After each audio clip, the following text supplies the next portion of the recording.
नमस्कार दोस्तों, स्वागत है आपका अपने चैनल पर। भारत एक ऐसा देश जहां हर कोने में इतिहास की अनकही कहानियां छुपी हुई हैं। कल्पना कीजिए, समय का पहिया हजारों साल पीछे घूम रहा है।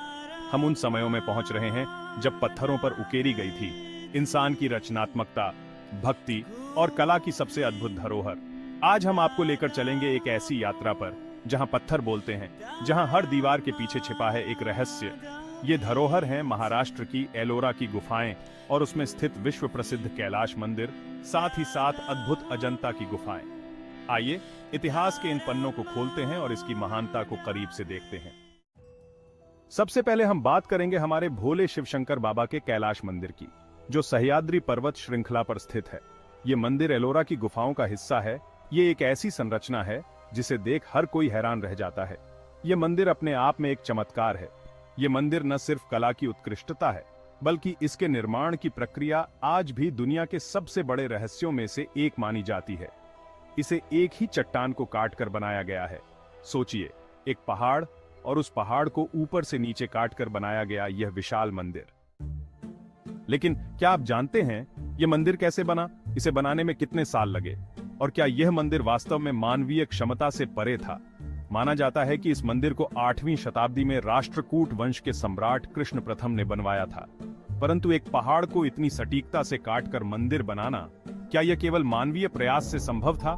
कई लोग यह सवाल उठाते हैं कि क्या यह कार्य किसी दिव्य शक्ति या प्राचीन विज्ञान का परिणाम था। जरा सोचिए, बिना किसी आधुनिक तकनीक के सिर्फ हथौड़े और छेनी से इसे तराशा गया। यह मंदिर न सिर्फ अपनी विशालता के लिए प्रसिद्ध है, बल्कि यहाँ की अद्भुत नक्काशियां और मूर्तियां कला की एक अनोखी मिसाल हैं। इस विशाल मंदिर को पूरा करने में 18 साल लगे। मंदिर की ऊंचाई करीब 98 फीट है और इसके निर्माण में 4 लाख टन से अधिक पत्थर हटाया गया। यह कैसे संभव हुआ? बिना आधुनिक उपकरणों के इतने भारी पत्थरों को हटाना और इतनी बारीक कलाकृतियों को उकेरना आज भी एक रहस्य है। कैलाश मंदिर की वास्तुकला इतनी बारीकी से बनाई गई है कि यह हमारी कल्पना से परे है। मंदिर के अंदर विशाल मंडप, शिवलिंग और गर्भगृह जैसे भाग हैं। इसके अलावा यहाँ हाथियों और शेरों की विशाल मूर्तियां भी हैं, जो मंदिर की भव्यता को और अधिक बढ़ाती हैं। इस मंदिर के अंदर और बाहर की दीवारों पर अद्भुत मूर्तिकला और चित्रकला उकेरी गई है।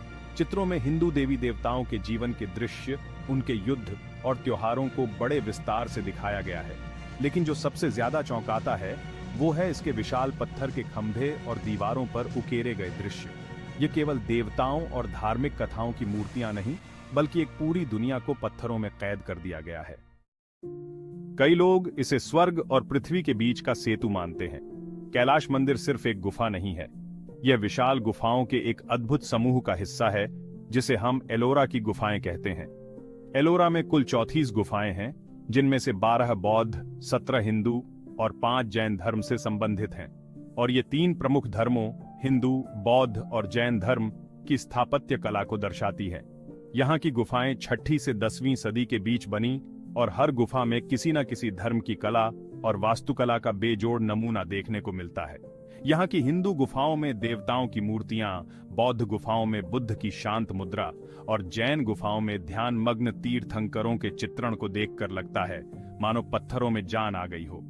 एलोरा की गुफाओं की चित्रकला में 3 प्रमुख धर्मों, हिंदू, बौद्ध और जैन धर्म की विशेषताएं दिखाई देती हैं। गुफाओं में बनी चित्रकला में बौद्ध भिक्षुओं के ध्यान, जैन तीर्थंकरों की साधना और हिंदू देवी देवताओं के महाकाव्य घटनाओं को चित्रित किया गया है। अब बात करते हैं अजंता की गुफाओं की, जो भारतीय चित्रकला की सबसे महत्वपूर्ण धरोहर मानी जाती है। ये गुफाएं महाराष्ट्र के औरंगाबाद के पास वाघोरा नदी के किनारे पर स्थित हैं। ये गुफाएं एलोरा से लगभग 100 किलोमीटर की दूरी पर स्थित हैं और यहाँ की गुफाओं में बौद्ध धर्म से जुड़ी अद्भुत चित्रकला और मूर्तिकला के नमूने देखने को मिलते हैं। 29 गुफाओं का यह अद्भुत समूह प्राचीन भारत के कला और संस्कृति की एक ऐसी झलक है जिसे देखकर आपकी आत्मा झूम उठेगी। यह गुफाएं 3री शताब्दी ईसा पूर्व से लेकर लगभग 5वीं और 6ठी शताब्दी तक की मानी जाती है और बौद्ध धर्म की महायान और हीनयान शाखाओं का अद्भुत संगम प्रस्तुत करती है। यहाँ की दीवारों पर बनी भित्ति चित्र और मूर्तिकला उस समय की कला और संस्कृति का एक सजीव चित्रण है। अजंता की गुफाओं में सबसे महत्वपूर्ण चित्रकला जातक कथाओं पर आधारित है। जातक कथाएं भगवान बुद्ध के पूर्व जन्मों की कहानियां हैं, जिनमें बुद्ध ने विभिन्न रूप धारण कर करुणा, दया और सहानुभूति के आदर्शों को अपनाया। इन चित्रों में बुद्ध को विभिन्न रूपों में दिखाया गया है, कभी एक हाथी, कभी एक राजा, तो कभी एक साधारण मानव। अजंता की गुफाओं में बुद्ध की शांत मुद्रा और ध्यानमग्न रूप को अत्यंत सुंदरता से चित्रित किया गया है। इन चित्रों में बुद्ध की शांत, सजीव और दिव्य उपस्थिति दिखती है। बौद्ध भिक्षुओं के ध्यान और प्रार्थना के लिए बनाई गई इन गुफाओं की चित्रकला मन को शांति और सुकून से भर देती है। लेकिन सबसे चौंकाने वाली बात यह है कि इन चित्रों में प्राकृतिक रंगों का इस्तेमाल किया गया था। क्या आप विश्वास कर सकते हैं कि इन चित्रों में आज भी वही रंग और वही चमक है जो हजारों साल पहले थी? यह न केवल उस समय के कारीगरों की कुशलता का प्रमाण है, बल्कि यह उस वैज्ञानिक समझ को भी दर्शाता है जिसके कारण ये चित्र जो हजारों सालों के बाद आज भी जीवित हैं। लेकिन सवाल यह है कि आखिर यह सब कैसे संभव हुआ? कैलाश मंदिर और अजंता एलोरा की गुफाओं को देखने पर यह सवाल उठता है कि क्या यह केवल मानव हाथों का काम हो सकता है? कुछ लोग इसे प्राचीन इंजीनियरिंग का चमत्कार मानते हैं, तो कुछ इसे असंभव करार देते हुए कहते हैं कि इसके पीछे कुछ रहस्यमयी शक्तियां हो सकती हैं। क्या उस समय के कारीगरों के पास कोई खास तकनीक थी, या फिर हमें यह मानना होगा कि यह देवताओं की रचना थी? कैलाश मंदिर और अजंता एलोरा की गुफाएं आज भी हमें हैरान करती है। इनकी वास्तुकला, कला और धार्मिक महत्व ने समय की सीमाओं को पार कर लिया है। ये केवल पत्थर के ढांचे नहीं हैं, बल्कि ये हमारी प्राचीन धरोहर हैं जो आज भी हमें प्रेरणा देती है।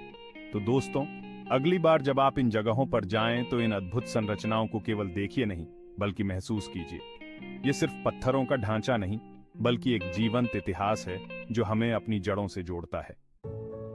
अगर आपको यह वीडियो पसंद आया हो तो इसे लाइक और शेयर करना न भूलें। हमारे चैनल को सब्सक्राइब करें और कमेंट्स में बताएं कि आपको अगला वीडियो किस विषय पर चाहिए। धन्यवाद।